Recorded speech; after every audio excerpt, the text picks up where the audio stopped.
وفود isugu jirta wasiiro iyo maayiro ayaa dalka dib ugu soo laabtay wasiirka wasaaradda qorsheynta qaranka Soomaaliland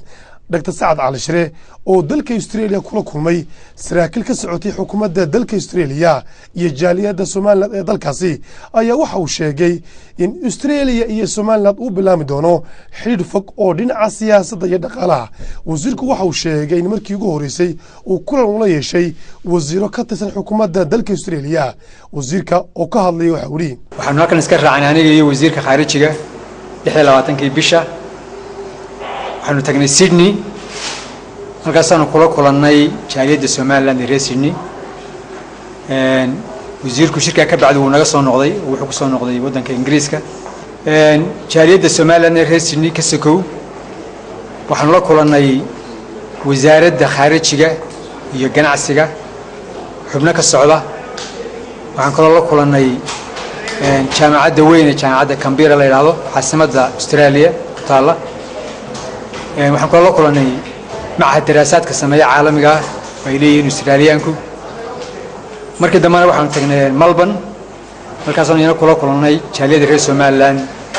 ee reer Melbourne kulamada la yeelanay dawladda iyo hay'adahaas waxaan uga warranay Somaliland taariikhdeeda xaaladdeeda dadkeeda dhaqaalaheeda waxaan kula uga warranay oo ka wada hadalay danaha inaka Australia inaga dhaxeeya iyo sida Australia danaha ay wax uga qaban karto ama inaga caawin karto aan iska kaashan karro aad bay u soo dhaweeyeen dhinaca kale wasiirka wasaaradda macdanta iyo tamarta Soomaaliland Xuseen Cabdi Ducaale waxa uu sheegay in booqashadii ku tageen dalka Britain iyo ka qaybgalkii xafladii Sheffield ay ahayd mid taariikheed oo Soomaaliland u soo haytay isna waxa uu ka soo laabtay dalka Britain waxa uu yiri sida ula socotaan oo Ingiriiskan ka yimi waan ka soo horeeyay wasiirka khaarijiga oo soconay anigii wasiirka khaarijiga saa ula socotaan